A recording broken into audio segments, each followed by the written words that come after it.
Hello, good morning. मैं राहुल आप सबका अपने यूट्यूब चैनल पर स्वागत करता हूँ। आज हम मैथ्स की क्लास पढ़ेंगे और काफ़ी दिनों से क्लास नहीं हो पा रही थी। तो पिछली क्लास में हम लोग पढ़ रहे थे नंबर ऑफ फैक्टर, और नंबर ऑफ फैक्टर के हम दो लेक्चर कंप्लीट कर चुके हैं और मोस्टली बेसिक क्या था वो हम समझ चुके हैं। अब उसके आगे हमें कंटिन्यू करना है। तो नंबर ऑफ फैक्टर में हमने पढ़ा था फैक्टर्स के बारे में। उसके बाद हमने देखा था फैक्टर कैसे निकालते हैं। तो फैक्टर में हमने चार चीज पढ़ी थी। पहला सवाल था हमारा नंबर ऑफ फैक्टर, दूसरा था इवन नंबर ऑफ फैक्टर, फिर पढ़ा था हमने ऑड नंबर ऑफ फैक्टर। उसके बाद हमने पढ़ा था प्राइम, मतलब पहले हिंदी बोले पहले कुल गुणनखंडों की संख्या, उसके बाद पढ़ा था हमने सम गुणनखंडों की संख्या, फिर विषम और अभाज्य। उसके बाद उनके योगफल के बारे में भी सीखा था। तो आज हम जो बेसिकली पढ़ेंगे, हमने योगफल पढ़ लिया है और नंबर्स पढ़ लिए। तो आज हम पढ़ेंगे ऐसे फैक्टर्स जो परफेक्ट स्क्वायर हो और परफेक्ट क्यूब हो। उसके साथ ही नंबर ऑफ प्रोडक्ट, गुणनखंडों का प्रोडक्ट क्या आएगा, फैक्टर ऑफ प्रोडक्ट, और एवरेज क्या होता है, इन सवालों को देखेंगे और मजा आएगा। तो क्लास आगे कंटिन्यू करने से पहले एक क्वेश्चन लेके हम सारे क्वेश्चन आपको समझाने की कोशिश कर रहे हैं।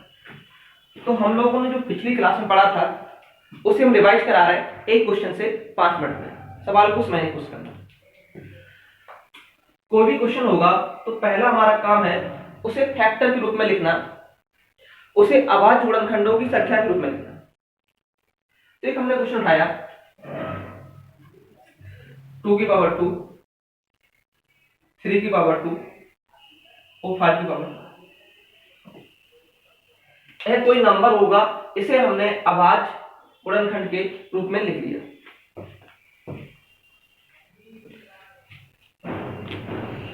वीडियो अच्छा लग रहा हो तो लाइक कर दिया करें, थोड़ा मोटिवेट होते हैं, और कमेंट कर दिया करें। वीडियो में अगर आपको कुछ भी कमी लगे कि सर इस चीज की इंप्रूवमेंट कीजिए, हम उस कमेंट को जरूर करिए। अच्छा ही ना बता के उसमें जो कमी है वो फीडबैक जरूर दें। तो क्वेश्चन हमारा है 2 की पावर 2, 3 की पावर 2 एंड 5 की पावर 2। हमने जो कुछ पढ़ा था उसे एक सवाल से समझाने की कोशिश करते हैं। तो हमने पहला सवाल पढ़ा था, उसे हिंदी में बोलेंगे कुल गुणनखंडों की संख्या। और हमने आपको समझाया था कि गुणनखंडों की संख्या निकालने के लिए जो भी पावर हो उसमें हम +1 करते हैं। पावर में +1 करेंगे तो 2 में 1 करेंगे इज 3, इसमें भी +1 करेंगे 3, इसमें भी +1 करेंगे 3। जो हमारा आंसर आएगा 3 × 3 × 3 इज बिकम 27। यहाँ तक किसी कोई परेशानी तो आपका उत्तर बिल्कुल नहीं है। हमने बड़े प्यार से ये कैसे बनते हैं सारी चीज समझाई थी। तो अगला हमारा सेकंड सवाल बनेगा, कुल गुणनखंडों के बाद बनता है हमारा सम गुणनखंडों की संख्या, इवन नंबर ऑफ फैक्टर्स, सम गुणनखंडों की। तो सम के लिए हमने बोला था डायरेक्टली आपको कि इसमें जो सम संख्या है उसकी पावर में हमें एक ऐड नहीं करना है, मतलब 2 की जगह 2 रहेगा, और इसमें ऐड करना है 3 हो जाएगा, इसमें भी ऐड करना है, इसमें भी 3 हो जाएगा। मल्टीपल करेंगे 3 3 जा 9, 9 2 जा 50, जो आंसर आएगा वो हमारा आएगा 50। तो सम के लिए बताया था जो भी सम की पावर हो उसमें एक ऐड नहीं करना है। फिर तीसरा अगला सवाल हमारा आएगा, इसे कहते हैं विषम गुणनखंडों की। तो विषम के लिए हमने बोला था कि सम वाले नंबर को हमें लेना ही नहीं है, सम की पावर को हटा देना है। तो जो भी पावर था उसमें एक ऐड करेंगे, 2 में एक ऐड करेंगे 3, इसमें भी एक ऐड करेंगे 3, आंसर आएगा सम प्लस विषम बराबर टोटल होता है 18, 9 मिलकर 27 होते हैं। यहाँ तक सारे सवाल आ गए हैं। आगे चलते हैं। चौथा सवाल हमने कराया था, उसे कहते हैं प्राइम नंबर ऑफ फैक्टर, अभाज्य गुणनखंडों की संख्या। अभाज्य के लिए हमने आपको बोला था जो भी पावर है उसे सिर्फ आप ऐड कर दीजिए, तो आंसर आएगा 2 + 2 + 2, 2 2 4 + 2 is 6। तो आंसर आएगा कुछ। क्या आप लोग इस चीज को समझ चुके हो? ये चीज हम पहले बता चुके थे, आज बस रिपीट कर रहे हैं। आगे देखते हैं, योगफल की बात करते हैं। यहाँ सीखा हमने गुणनखंडों की संख्या के बारे में, यहाँ सीखा योगफल के बारे में। योगफल के लिए हमने फॉर्मूला लिखाया था a की पावर 0 प्लस a की पावर 1 चलते हुए a की पावर p। पावर 0 से स्टार्ट करेंगे और हाईएस्ट पावर तक जाएंगे। तो योगफल में 3 फॉर्मूला मिलेंगे हमारे। पहला मिलेगा कुल, मतलब सवाल आएगा 2 की पावर 2, 3 की पावर 2, 5 की पावर 2 में कुल गुणनखंडों का योग। तो हम सवाल करते जाते हैं और हमारा सवाल बनेगा 2 की पावर 0, 2 की पावर 1 और 2 की पावर 2। क्योंकि पावर हमें 2 की पावर 0 से स्टार्ट करना है और 2 की पावर मैक्सिमम कितना है 2 तक जाना। यही काम अगली चीज के साथ करेंगे, 3 की पावर 0, 3 की पावर 1, 3 की पावर 2। आगे भी यही काम कंटिन्यू करेंगे 5 के साथ। तो आंसर आएगा 5 की पावर 0, 1 और 2। और इसे हम सॉल्व कर लेंगे, वो हमारा आंसर है। अगला सवाल हम देखेंगे जो आएगा सम गुणनखंडों का योग। क्वेश्चन हमारा होगा सम गुणनखंडों का योग, जितने भी सम है उसके लिए। तो हमने बताया था इसमें जो पावर 0 लिया था उस 0 पावर को हम हटा देंगे, तो आंसर आएगा 2 की पावर 0 नहीं लेंगे 1 प्लस 2। आगे काम जाके का रहेगा 1 3 4। आगे 5 की पावर 0 1 और 2। यहाँ दिख रहा होगा आपको साइड में, नहीं दिख रहा तो हम नीचे लिख दे रहे 5 की पावर 0 1 है। कुल गुणनखंड में पावर 0 से लेकर हाईएस्ट तक जाते हैं सभी नंबर के साथ। सम गुणनखंड की योगफल की बात करें तो पावर 2 की पावर 0 नहीं लेते हैं, 2 की पावर 1 से लेंगे। अगला सवाल आएगा हमारा विषम के लिए, और विषम के लिए हमने बोला था कि सम संख्या को लेते ही नहीं है, तो सिर्फ विषम संख्या को लेंगे और हमारा सवाल बनेगा 3 की पावर 0, 3 की पावर 1, 3 की पावर 2। यहाँ बनेगा 5 की पावर 0 1 एंड 2 और हमारे सवाल के आंसर है। तो ये आज की समरी थी जो हमने पिछले 2 क्लास लेक्चर में पढ़ा था, उसमें हमने समझाने की कोशिश की। पहले सम के लिए और यहाँ योग के लिए। यहाँ गुणनखंडों की संख्या की बात थी, यहाँ योगफल की बात थी। अब इससे आगे आज की क्लास कंटिन्यू करते हैं। क्वेश्चन को नोट कीजिए, चलते हैं अगले क्वेश्चन की ओर।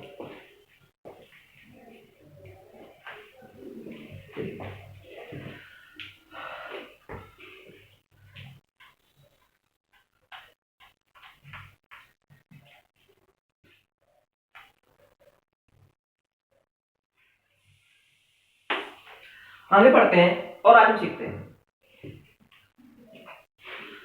तो गुणनखंड की बात आगे हम एक क्वेश्चन करते हैं। क्वेश्चन लैंग्वेज बेस आएगा, तो देखते हैं लैंग्वेज बेस सवाल कैसा आएगा। क्वेश्चन हमारा लिखा x क्यूब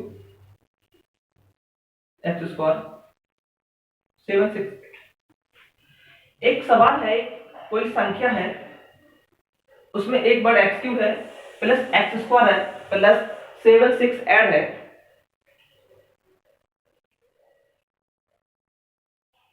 और ये नंबर है जो x से पूर्णतः विभाजित है।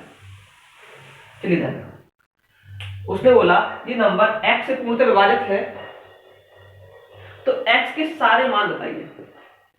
सवाल समझने की कोशिश करना, हम दोबारा रिपीट कर रहे हैं। क्वेश्चन बहुत लंबा था, हमने पूरी लैंग्वेज लिखी नहीं है। 7 6 8 एक नंबर है, okay. x cube plus x square plus 7 6 8। इसे x से अगर हम डिवाइड करेंगे तो ये परफेक्टली नंबर डिवीजन हो जाएगा। तो कह रहा है x की संभव मान बताइए। चलिए इस सवाल को छोड़कर हम दूसरा छोटा सवाल लेते हैं। जब भी हमारा नया सवाल मिले, छोटा सवाल लिया करो, समझ में आ जाएगा। अगर सवाल में यहाँ 6 लिखा होता है और x से हम पूर्णतः विभाजित करते तो हम बोलते x के संभव मान। तो आप कहते सर x का मान हो सकता है 1 2 3 और 6। बोलिए क्या x के 1 2 3 6 के अलावा क्या कोई और मान हो सकते हैं? अगर इसके अलावा कोई और अदर वैल्यू रखोगे तो 6 कटेगा नहीं। तो आप समझ रहे होगे सर ये नंबर्स क्या थे, तो आप कहोगे सर ये नंबर ही तो फैक्टर है। इस सवाल में डायरेक्टली नहीं, उसने इनडायरेक्टली क्वेश्चन पूछा है number of factor of 7 6 8। Is that clear? सवाल की लैंग्वेज समझ में आई, थीम क्या थी वो समझ गए। अब चलते हैं सवाल की।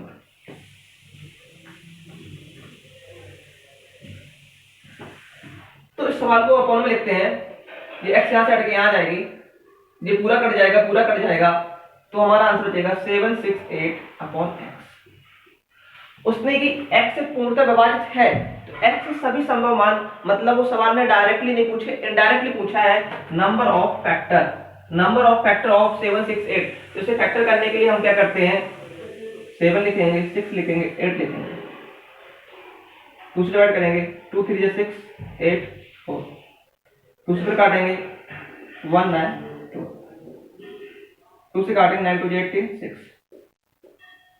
2 से काटेंगे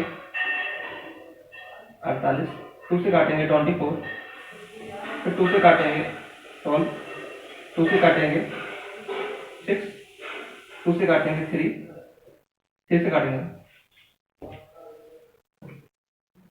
चलिए 1 2 3 4 5 6 7 8। तो इस सवाल के जो फैक्टर होंगे 2 की पावर 8 इंटू 3 की पावर 1।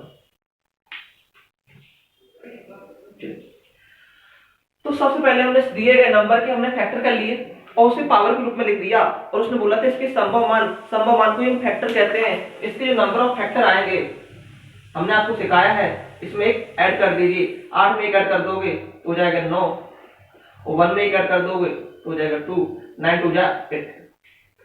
इस सवाल में x के जो संभव मान है वो हमारे 18 नंबर होंगे, और कौन कौन से होंगे उसकी हमें जरूरत नहीं है। ऐसे 18 नंबर होंगे, इन सबसे आप काटते जाओगे तो हमारे आंसर्स निकलते रहेंगे। इधर क्लियर?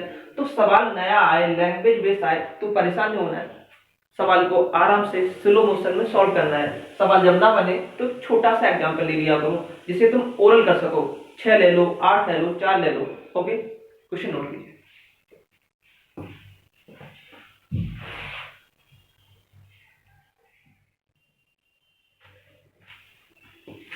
चलिए आगे क्लास कंटिन्यू करते हैं।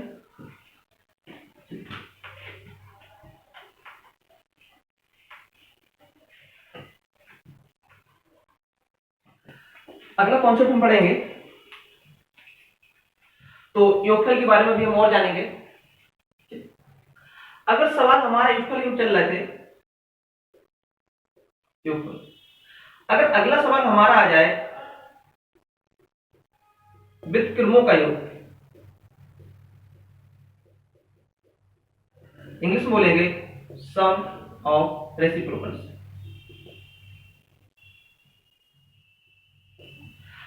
जिसे अभी हमने जस्ट पढ़ा था, गुणनखंड की संख्या निकाली थी, गुणनखंडों का योग निकाला था। सवाल में हर चीज जो तुम संख्याओं के साथ करोगे वो तुम्हें नंबर्स के साथ करना है। तो अगला सवाल आएगा गुणनखंडों के व्युत्क्रमों का योग, गुणनखंडों के फैक्टर्स, सम ऑफ रेसिप्रोकल्स। ठीक है, उनके जो व्युत्क्रम होंगे उनका योग क्या होगा। जब भी कोई सवाल मिले तो उसका छोटा सा एग्जांपल लेके हम सवाल को बनाते हैं। तो हम छोटा सा एग्जांपल लेते हैं, हमने छोटा सा एग्जांपल हमेशा 6 लिया है, और समझाने के लिए दूसरा एग्जांपल 12। तो 6 को हम देखते हैं और सवाल बनाने की कोशिश करते हैं। 6 के जो गुणनखंड होते हैं वो क्या होते हैं, तो आपको सर 1 2 3 और 6। छोटे नंबर इसलिए लेते हैं कि उससे हम लोग मैनुअल सॉल्व कर सकते हैं, हमें इन्हें बनाने के लिए किसी फॉर्मूले की जरूरत नहीं है। तो सवाल ने कहा योग, अगर टोटल बोलता तो हम डायरेक्टली योग कह देते, उसने टोटल नहीं बोला, उसने क्या कहा रेसिप्रोकल करो, व्युत्क्रम करो। व्युत्क्रम का मतलब होता है उल्टा करना, 1 अपॉन में लिखना। तो 1 का उल्टा होता है 1, इसका होता है 1/2, इसका होगा 1/3 और इसका होगा 1/6। क्या यहाँ तक किसी को कोई परेशानी है? तो बिल्कुल भी परेशानी नहीं होनी चाहिए, और हमारे सवाल लगते जा रहे हैं बड़ी सुगमता के साथ। उसने कहा रेसिप्रोकल करो, हमने सारे नंबर का रेसिप्रोकल किया। उसने कहा योग करो, तो हमने सब जगह प्लस का निशान लगा दिया और हमारे सवाल बनने लगे। आप लोगों ने एलसीएम लेना चाहना होगा और उसे एलसीएम ले लेंगे। इस सवाल का एलसीएम आएगा 6। इधर क्लियर? 1 का भाग 6 में करोगे तो आप कहोगे सर 6 प्लस 2 को भाग 6 में जाओगे 3 टाइम तो आएगा 3, 3 को भाग 6 में दो 2 टाइम, 6 बन जाए। तो ये तो चल रहा है योग, रेसिप्रोकल का योग। चलिए अगर आप ध्यान से देखोगे तो सवाल में आपको कुछ दिख रहा होगा यूनिक्वालिटी, देखना ध्यान से। दीज आर रिटन 1 2 3 6, तो आप कहो सर दीज आर रिटन 1 2 3 6, तो ये 1 2 3 6 या 6 3 2 1 ये है क्या? तो आप कहो sir these are factors, these are factors. Upon में क्या लिखा है? तो आप कहोगे सर अपॉन में तो लिखा हुआ नंबर, तो यहां से एक फॉर्मूला निकाल सकते हैं कि व्युत्क्रमों का योग का जो फॉर्मूला निकल के आएगा इसे क्या कहेंगे? योगफल। किसका योगफल? फैक्टर्स। तो आप कहोगे सम ऑफ फैक्टर्स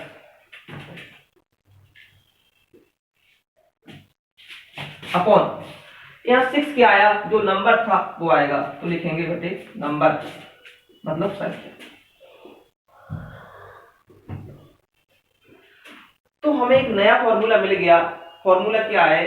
अगर पूछे व्युत्क्रमों का योग, गुणनखंड के व्युत्क्रमों का योग, पूरा फॉर्मूला लिख दे रहे हैं, गुणनखंड के व्युत्क्रमों का योग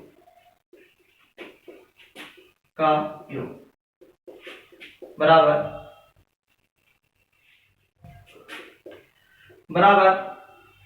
सम ऑफ फैक्टर्स, मतलब गुणनखंडों का योग बटे वो नंबर जिसका हमें निकालना है। जैसे इस सवाल में 6 का निकालना था तो बटे 6, 8 का निकालना होगा तो बटे 8। क्या इस चीज को आप समझ गए? जब भी आप फॉर्मूला भूल जाओ तो आपको एक छोटा सा नंबर उठाना है, उसे सॉल्व करना है मैनुअली, आपको फॉर्मूला रियलाइज हो जाएगा, आपको याद हो जाएगा, आप जिंदगी में कभी नहीं भूलोगे। तो गुणनखंड के व्युत्क्रमों का सीख जाओगे आप लोग, सम ऑफ फैक्टर्स बटे नंबर। तो इस सवाल को हम इतना मेहनत से नहीं लगाएंगे, डायरेक्टली लगा देंगे और हमारे सवाल होने लगेंगे। Is it clear? क्या इस बात को आप लोग समझ गए हो? चलते हैं अगले क्वेश्चन की ओर और उसमें एक सवाल करते हैं। ओके, फॉर्मूले लीजिए। गुणनखंड के व्युत्क्रमों के योग का फॉर्मूला होता है सम ऑफ फैक्टर्स बटे नंबर। नंबर माने जो संख्या थी उस संख्या का। चलिए सवाल को हटाते हैं और हम सवाल को आगे कंटिन्यू करते हैं।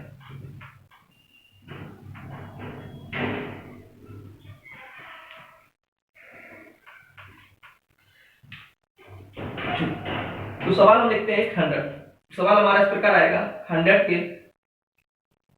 सभी गुणनखंड के व्युत्क्रमों का the sum of all reciprocal factors. ठीक है, जितने भी गुणनखंड थे उन्हें डायरेक्टली नहीं सॉल्व करना है, अपोजिट सॉल्व करना है। तो इसका फॉर्मूला भी हम जस्ट दिखाया, फॉर्मूला हमारा होता है सम ऑफ फैक्टर्स बटे नंबर। चलिए, तो पहला हमारा काम है 100 के number of factor, sum of factor निकालते हैं। चलिए देखते हैं। तो सबसे पहले 100 के गुणनखंड करेंगे। 100 के गुणनखंड सबको याद होंगे, 2 की पावर 2 इंटू 5 की पावर 2। और योग निकालने के लिए हमने सिखाया था, इस सवाल को आगे कंटिन्यू करेंगे। 2 की पावर 0, 2 की पावर 1, 2 की पावर 2, यहां करेंगे 0 1 एंड 2। इधर क्लियर? इसे क्या कहते हैं? इसे योग कहते हैं। अगर हम डायरेक्टली यहां फॉर्मूला लगा दें तो जो हमारा निकला योग बटे नंबर, नंबर हमारा क्या है? 100।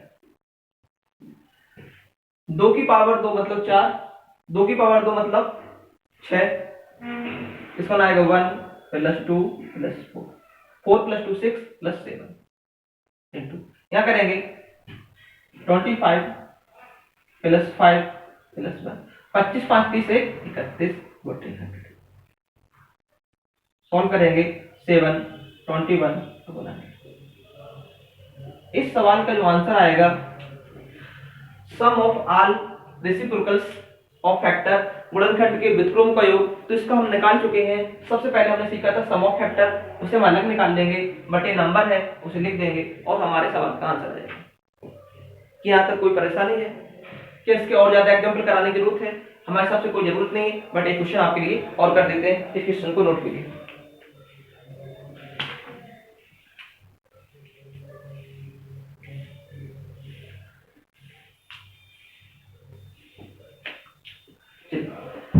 सवाल आप लोगों ने नोट कर लिया होगा। आगे बढ़ते हैं।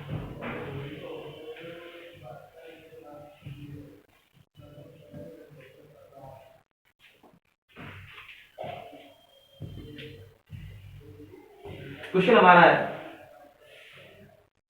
360 के सभी गुणनखंडों के व्युत्क्रमों को बताना है। चलिए सवाल वही है, तो सबसे पहला काम हमारे 360 के गुणनखंड करना है। अब गुणनखंड हम लोग डायरेक्टली करेंगे, आप लोग भी करिए हमारे साथ। 360 का मतलब होता है इसे फैक्टर बनाएंगे तो लिखेंगे 36 × 10। 36 को क्या कर सकते हो 9 × 4 और 10 को क्या लिख सकते हो 2 × 5। तो सवाल को अगर गुणनखंड करना है तरीका तो वो बेसिक, जब हम बड़े हो जाते हैं तो सवाल डायरेक्टली करने लगते हैं, इसे ब्रेक कर दीजिए। हमेशा ब्रेक करने की कोशिश करिए, को प्राइम नंबर हो, को प्राइम, ठीक। तो इसे लिख सकते हैं 36 को 2 की पावर 2, 2 की पावर 1, तो फाइनली बनेगा 2 की पावर 3।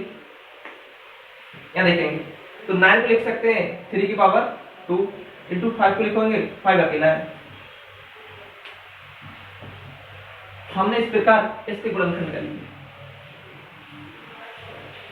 तो 360 के पहला काम था सभी गुणनखंड लिख लीजिए, इसे फैक्टर बनाना है। उसके बाद हम चाहिए तो फॉर्मूला हमारा था सम ऑफ फैक्टर्स अपॉन नंबर। तो फैक्टर करने के लिए अभी हम जस्ट सिखाया हमने, ये जो पावर है उसे ऐड करते जाइए। तो इसे ऐड करेंगे 2 की पावर 0,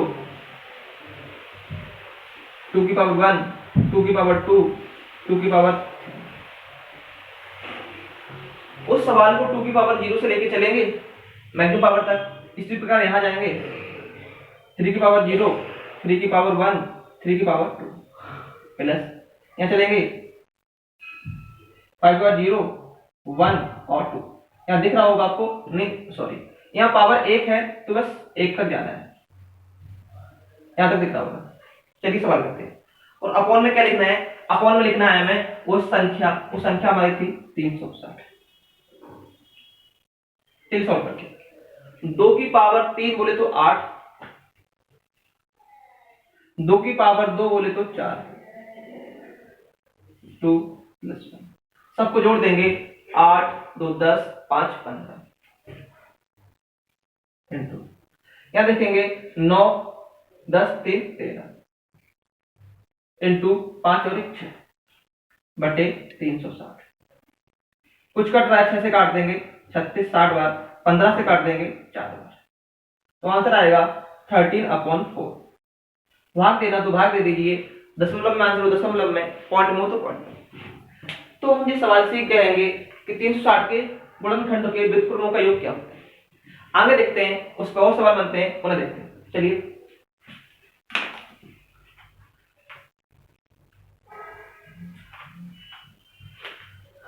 अगर सवाल को पॉइंट वाइज करें, नंबर वाइज करते, तो सबसे पहले हमने सीखा था गुणनखंड में 4 चीज सीखे थे, सम गुणनखंड, विषम, कुल, अभाज्य। फिर सीखा योगफल में 3 पॉइंट सीखे, सभी गुणनखंड का योग, सम गुणनखंड का योग, विषम। अगला पॉइंट सीखा हमने व्युत्क्रमों का योग। अगला और इसके बाद सीखते हैं एवरेज। यहां सुनिए, गुणनखंडों का एवरेज। एवरेज मतलब होता है औसत। औसत तो हम छोटे से पढ़ते चले आए हैं। औसत माने क्या होता है, जो योगफल हो बटे नंबर, योगफल बटे नंबर, ध्यान रखना, योगफल बटे नंबर। तो यहां पर अगर हम लिखेंगे तो आप कहोगे सर योगफल बटे नंबर। अब आप यहां करोगे सर वहां एक नंबर आया था, यहां पर एक नंबर आया था, वहां ध्यान रखना है, वहां नंबर माने संख्या थी, यहां नंबर माने संख्या नहीं है, संख्याओं, नंबर ऑफ फैक्टर की बात होगी यहां पर, ठीक। योग बटे नंबर ऑफ फैक्टर्स, क्योंकि हमारा औसत होता है 1 2 3 4 5। अगर इनका औसत चाहिए तो हम क्या करते हैं, इन सबको ऐड करेंगे और इन्हें लिखेंगे 1 2 3 4 5 बटे 5। तो जो 5 क्या होती है, इनकी सबकी संख्या बताई थी है, और यहाँ पढ़ क्या रहे हैं गुणनखंड, तो यह बटे में आएगा नंबर ऑफ फैक्टर्स, ऊपर क्या आएगा नंबर सम ऑफ फैक्टर्स। तो अगर हम एवरेज का फॉर्मूला निकाले, इसके एवरेज नंबर ऑफ गुणनखंड के एवरेज का फॉर्मूला निकाले तो क्या निकल के आया देखते हैं। गुणनखंड का औसत, आप कहोगे सर गुणनखंड का औसत फॉर्मूला होगा योगफल, योगफल किसका, तो आप कहोगे sir sum of factors upon number of factors.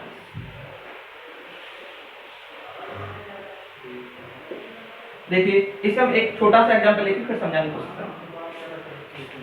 अगर हमें एवरेज चाहिए तो हमारा सवाल होगा सम ऑफ फैक्टर्स बटे नंबर ऑफ फैक्टर्स। जैसे हम एक छोटा सा एग्जांपल लेते हैं, एग्जांपल लिया हमने 8। क्वेश्चन इस प्रकार आएगा 8 के सभी गुणनखंडों का औसत बताइए। क्वेश्चन हमारा ऐसा होगा। जब भी हम सवाल करें और नया सवाल सीखे, एक नई चीज सीखे, तो उसके लिए छोटा सा नंबर उठाएं 8। इसके गुणनखंड होंगे 1, 2, 4 एंड 8। इधर क्लियर। अगर उसने कहा औसत, तो एवरेज होता क्या है, तो कहोगे सर इन सबको ऐड कर दीजिए। तो आप कहोगे सर 1 + 2 + 4 + 8। इसी को क्या कहते हैं, इसी को कहते हैं सम ऑफ फैक्टर्स। यहां तक क्लियर है। अपॉन में 1, 2, 3, 4 इसे बटे में आएगा 4, और ये होता क्या है नंबर ऑफ फैक्टर्स, गुणनखंडों की संख्या। तो हमें नया सवाल मिला औसत के लिए सम ऑफ फैक्टर्स बटे नंबर ऑफ फैक्टर्स। मतलब एग्जामिनर जितना चाहे उतने सवाल बना सकते हैं। जो हम संख्याओं के साथ करते हैं वही नंबर ऑफ फैक्टर्स के साथ करेंगे। इस सवाल में उसने पूछ लिया औसत, तो हमने औसत का एक नया फॉर्मूला बना लिया। हम कोई जादू नहीं कर रहे हैं, हर फॉर्मूला को यहाँ ड्राइव कर रहे हैं, यहाँ लिख दे रहे हैं। इधर क्लियर। तो इस सवाल का आंसर क्या आएगा, आप इसको ऐड कर लीजिए 8, 10, 5, 15 बटे 4, 15/4। चलिए इस पे एक सवाल कर लेते हैं आप लोगों के लिए। कोई भी क्वेश्चन उठाइए और उसे लिख लीजिए। सवाल हमारा किस फॉर्म का आएगा उसकी एक लैंग्वेज लिख दे रहे हैं हम। सवाल होगा हमारा 100 के सभी गुणनखंडों का औसत बताइए।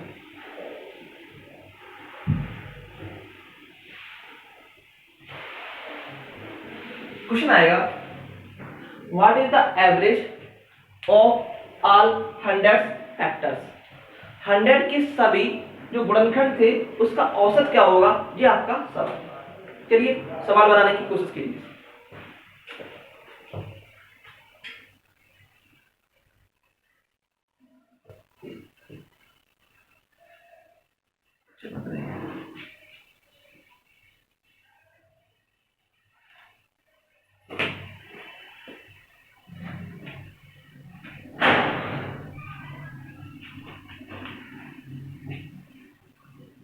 देखिए सवाल आप लोगों ने बना लिया होगा गुणनखंडों का औसत क्या होता है, सम ऑफ फैक्टर्स। तो इसका फैक्टर निकाल लेते हैं। अभी जस्ट निकाला था, दोबारा लिख दे रहे 2 की पावर 2 इंटू 5 की पावर 2। फैक्टर के लिए क्या बोला, सम ऑफ फैक्टर के लिए बोला है। पावर में ऐड 2 की पावर 0 से लेके चलेंगे 2 की पावर 0, 2 की पावर 1, 2 की पावर 2, क्या चलेंगे 5 की पावर 0, 1 और 2।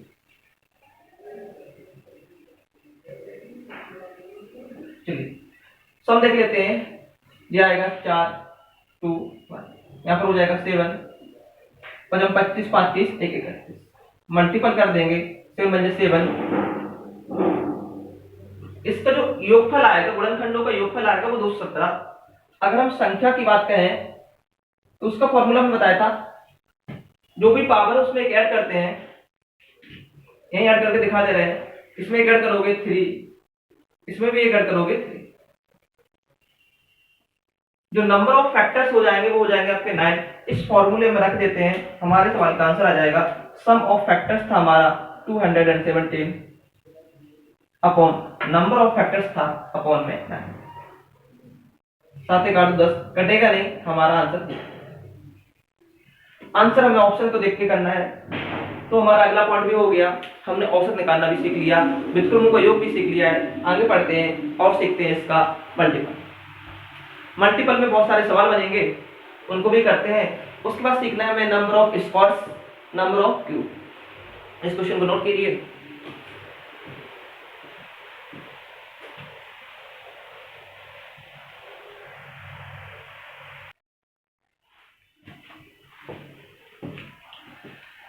इस चीज को आप समझ गए होंगे और आप अब खुद से सवाल बनाने लगेंगे।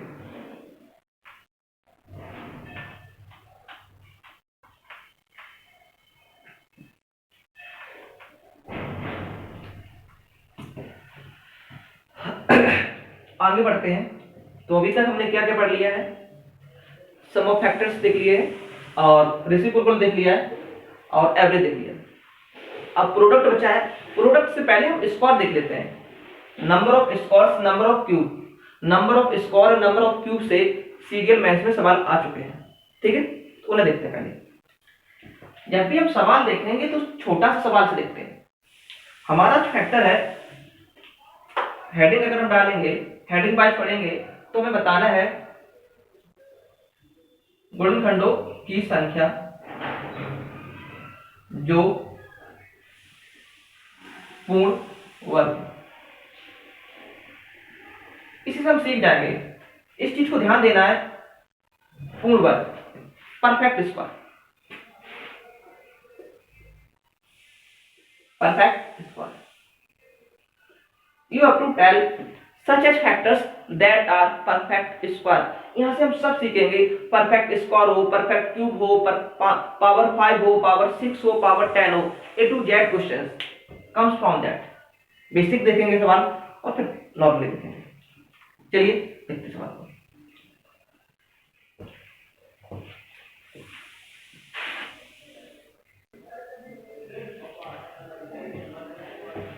चलिए, हमारा सवाल था गुणनखंडों की संख्या जो पूर्ण वर्ग हो।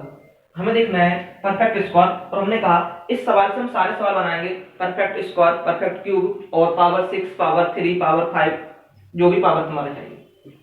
तो जब भी हम सवाल बनाएंगे, सवाल छोटे सवालों से लेके चलते हैं। तो हमने एक सवाल उठाया 6, एक दूसरा उठाया। अगर इसके गुणनखंड करें तो हम सबको याद हो गए होंगे, ये 1 से कटता है, 2 से कटेगा, 3 से कटेगा और 6 से कटेगा। यहां ध्यान रखना है। और यहां पर देखेंगे हम तो क्या देखेंगे, जो 1 से कटेगा, 3 से कटेगा और 9 से कटेगा। इस सवाल से हम सबको समझाने की कोशिश कर रहे हैं। हम पढ़ रहे हैं फैक्टर, और फैक्टर में अगर हमसे पूछते 6 के टोटल फैक्टर्स तो आप कहोगे सर 1 2 3 4। पहला सवाल। अगर बोले सम तो आप कहोगे सर 2 और 6। अगर बोले विषम तो 1 और 3। यहां तक हम जान गए थे। अब सवाल ने क्या बोला है, you have to told such as factor that are perfect square. ऐसे गुणनखंड जो परफेक्ट स्क्वायर हो। तो परफेक्ट स्क्वायर अगर नजर मारो, क्या इसमें कोई तो परफेक्ट स्क्वायर मिल रहा है? तो आप कहोगे सर ये परफेक्ट स्क्वायर नहीं है, ये भी नहीं है, ये भी नहीं है। तो यहाँ पर एक नंबर मिलेगा ऊपर। Is it clear? तो हर एक सवाल में एक फैक्टर छिपा होता है, जो स्क्वायर होगा वो तो 1। यहां तक हमें सोचना नहीं है। बट इस सवाल में नजर डालोगे तो आप कहोगे सर एक फैक्टर ये है, एक फैक्टर। क्लियर है? यहां तक समझ में आया? आप कहोगे सर ये तो छोटे छोटे क्वेश्चन थे इसलिए आपने डायरेक्टली कर दिया। इस सवाल का आंसर आएगा 1 और इस सवाल का आंसर आएगा 2। जब पेपर में सवाल आएंगे तो सवाल बड़े बड़े होंगे, हमने बिल्कुल होंगे। हम बड़े क्वेश्चन ही सॉल्व कर रहे हैं, बट उनकी जो आधारशिला है वो छोटे नंबर को उठा के रखते हैं, क्योंकि उनसे ही तुम सवाल समझोगे। तो सवाल हम 6 को दोबारा उठाते हैं, अपना काम में लग जाते हैं। नंबर 6 मिला, तो जब भी हमें कुछ चाहिए उसके फैक्टर करेंगे। यहाँ फैक्टर आएगा 2 into पावर 1। तो आप लोगों को हमने सिखाया था ये सवाल आते कैसे, बनते कैसे हैं, पावर जोड़ते कहाँ, क्या करते हैं। तो इसे हमने लिखा था, इसे लिख सकते हैं हम 2 की पावर 0 और 2 की पावर 1। इसे लिख सकते हैं हम 3 की पावर 0 और 3 की पावर। क्लियर? अब इस पावर में हमें वो सारे नंबर देखने हैं। इस पावर में हमें वो सारे सभी नंबर देखना है जो कि परफेक्ट स्क्वायर। 2 की पावर 1 क्या परफेक्ट स्क्वायर होगा? आप कहोगे सर नहीं, यहाँ परफेक्ट स्क्वायर होगा नहीं। परफेक्ट स्क्वायर का मतलब होता है उसकी पावर 2, मतलब वो 2 से कटता रहे। जैसे हमने कहा 5 की पावर 2, आप कहोगे सर परफेक्ट स्क्वायर। ऐसे कोई नंबर, तो यहाँ पर एक नंबर मिलेगा जिसे कहेंगे हम 0, और किसी की पावर 0 करो, किसी की पावर 0 करो, वो नंबर बनता है हमारा 1। Is it clear? तो आप कहोगे इस पूरे गुणनखंड में नंबर ऑफ फैक्टर जो स्क्वायर हो वो हमें मिलेगा 1, ये नहीं है। यहाँ कहोगे सर एक यहाँ से मिलेगा, ये भी नहीं है। 1 मल्टीपल 1 एक भी कम। क्लियर हुआ? और हम समझाने की कोशिश करेंगे, आपको परेशान नहीं होना, सब चीज आपके दिल दिमाग में बस जाएगी, बस आप पढ़ते रहिए। कंडीशन लगातार पढ़ना है और वीडियो शुरू से लेके अंत तक देखना, उसके बाद प्रैक्टिस करनी है। सवाल अगला था 9, तो 9 के अगर हम फैक्टर करेंगे तो आप कहोगे सर 3 की पावर 2। इधर क्लियर? इसे किस प्रकार लिखेंगे? तो आप कहोगे सर इसे लिखोगे आप 3 की पावर 0, 3 की पावर 1 और 3 की पावर 2। हमने कहा हमें परफेक्ट स्क्वायर चाहिए, बी नहीं परफेक्ट स्क्वायर, तो ये तो हमेशा परफेक्ट स्क्वायर होता ही होता है, और ये भी हमारा परफेक्ट स्क्वायर होगा क्योंकि पावर 2 लगी है। क्या लगी है? पावर 2 लगी है। तो इस सवाल में एक चीज यहां से मिलेगी, एक चीज यहां से मिलेगी, तो हमारे हो जाएंगे 1 + 1। क्या इस चीज को थोड़ा समझ पाए हो आप लोग? तो आप कहोगे सर थोड़ा थोड़ा समझ में आ रहा है, आप थोड़ा सा बड़ा एग्जाम्पल लीजिए। चलते हैं थोड़े से बड़े एग्जाम्पल की ओर। इस चीज को नोट करिए, समझिए। पावर 2 था, उसको हम शॉर्टकट भी देखेंगे, थोड़ा सा सब्र रखिए। इस चीज को हटाते हैं, आगे बढ़ते हैं।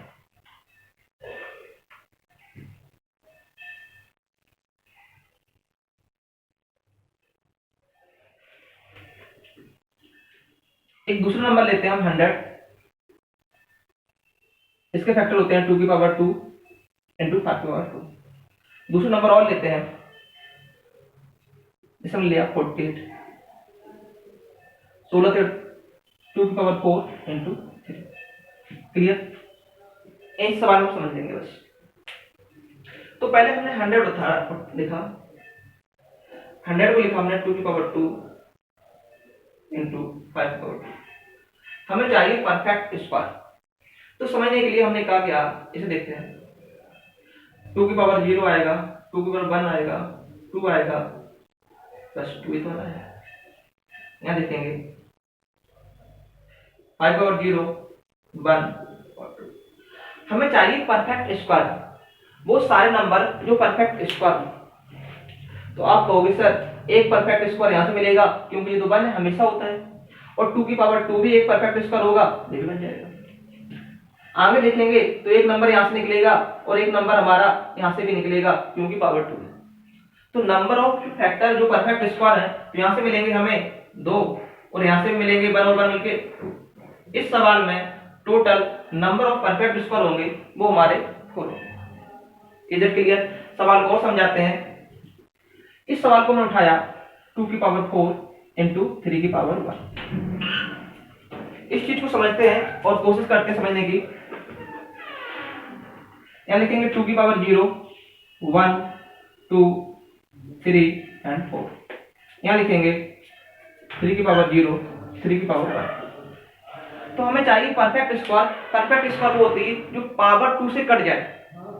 तो आप कहोगे सर एक नंबर ये है, एक नंबर ये है, एक नंबर ये। 2 की पावर 0, 2, 4। तो यहाँ से कितने मिले? आपको 1, 2, 3, यहाँ से मिलेंगे हमें 3।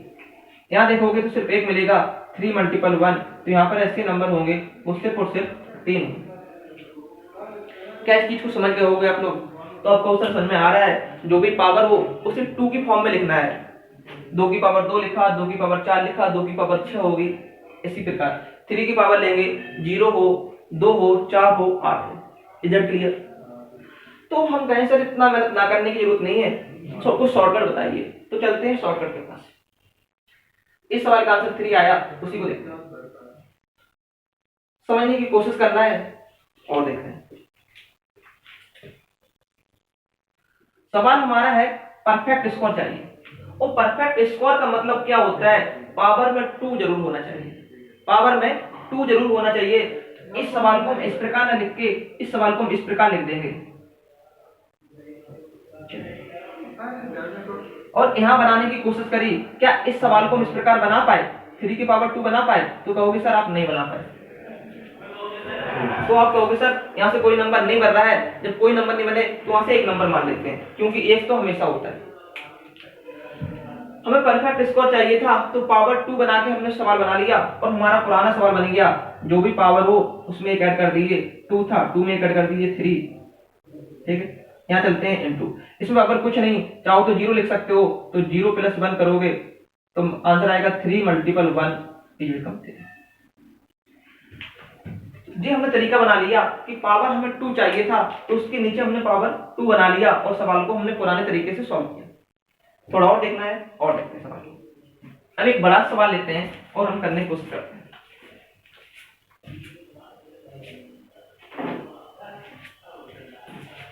हमने अगला सवाल उठाया, लिखा 2 की पावर 4, 3 की पावर 6, 5 की पावर 6, और सवाल हमारा था पूर्ण वर्ग बताना है। तो आपने कहा सर नंबर को पूर्ण वर्ग के रूप में लिख लीजिए, यहाँ 2 की पावर 2 होना चाहिए, तो जो बचे ऊपर लिख लीजिए। 3 है तो इसे पूर्ण वर्ग होने के लिए 3 की पावर 2 चाहिए।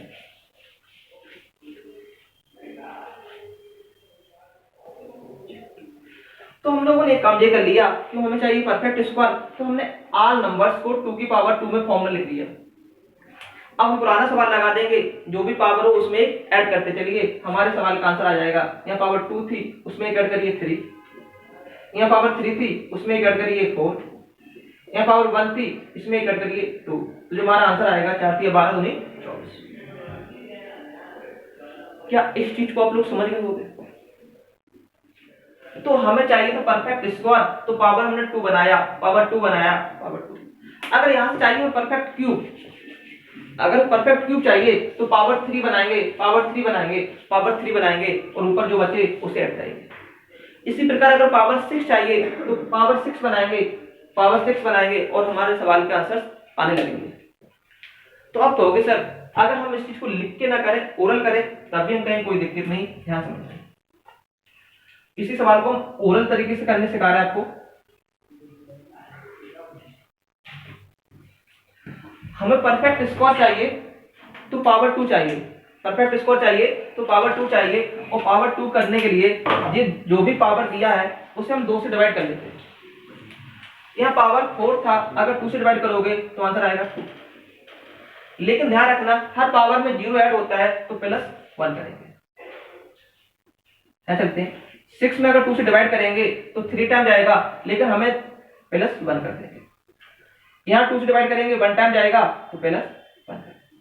यहाँ बचेगा हमारा 3, यहाँ हो जाएगा 4, यहाँ हो जाएगा मल्टीपल कर दिए, 3 × 12, 12 दूनी।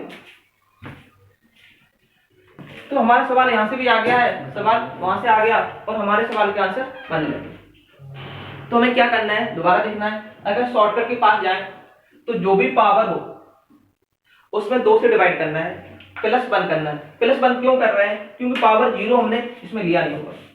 दोबारा रिपीट कर रहे हैं, 2 से डिवाइड करने के बाद जो भी आए उसमें +1 करना है, +1 करना है, +1 करना है, हमारे सवाल के आंसर बनने लगेंगे। इधर क्लियर? एक सवाल और लिख रहे हैं, उसके बाद एक फॉर्मूला टाइप का लिख देंगे आपके लिए।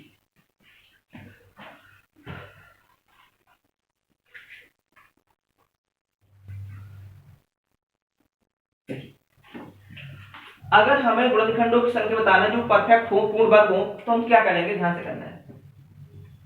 जो भी घात होगी,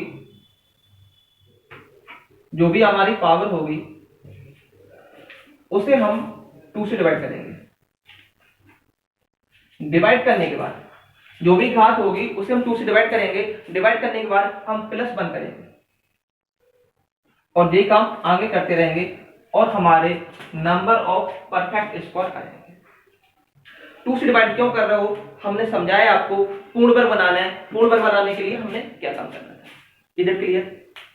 तो एक सवाल और करते हैं आपके लिए। कोई सवाल लिखते हैं, किताब से लेते हैं।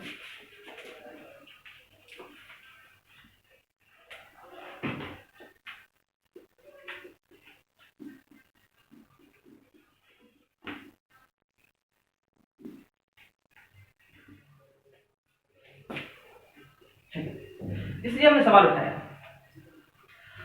हमें चाहिए परफेक्ट। दो की घात दो का भाग देंगे, जैसे यहाँ पावर 4 है, अच्छी बात है, बट यहाँ पावर 5 है। जैसे 2 का भाग देंगे तो उसमें जो पूर्ण वर्ग आए, जो पूर्ण संख्या हो उसी लेंगे। मतलब यहाँ पावर डिवाइड करेंगे 2 से, तो हमारा आएगा 2 + 1। बट जब भी हम यहाँ पावर डिवाइड करेंगे 5 को 2 से डिवाइड करेंगे, तो जो 2 लेना है 2.5 नहीं लेना है, तो यहाँ भी लिखेंगे हम 2 + 1। यहाँ भी करना है, 7 को डिवाइड करोगे तो आएगा 3 + इधर क्लियर। सॉल्व करते हैं तो यहाँ से निकल के आएगा हमारा 3, यहाँ से भी निकलेगा हमारा 3 × 4। मल्टीपल कर दिए, 4 × 12 = 36। तो अब हमारा सवाल हो, कोई भी सवाल हो, पावर मिले, पावर को डिवाइड करना 2 से, और 2 से डिवाइड करने के बाद जो रिमाइंडर बच जाए उसे छोड़ देना है, और +1 करके हम सारे सवाल के आंसर आ जाए। इसी प्रकार अगर परफेक्ट क्यूब निकालना हो, अगर हमें परफेक्ट क्यूब निकालना हो तो पावर को हम 3 से डिवाइड करेंगे और हमारे सवाल बनते रहेंगे। तो आज की क्लास इतनी रखते हैं। इस चीज को हम अगली क्लास में डिटेल में करेंगे। क्लास का टाइम हो गया हमारा, तो पावर 2 निकालेंगे, पावर 3 कल फिर सिखाएंगे, पावर 6 सिखाएंगे, 5, 8, 10 कुछ भी हो। तो आज क्लास इतनी रखते हैं। सेशन अच्छा लगा हो तो उसे लाइक करें, चैनल को सब्सक्राइब करें और दोस्तों को शेयर करें। तो क्लास इतनी रखते हैं, हंसते मुस्कुराते रहिए, खेलते कूदते रहिए और पढ़ाई अपनी जारी रखिए। जय हिंद, जय Bharat, bye, have a nice day.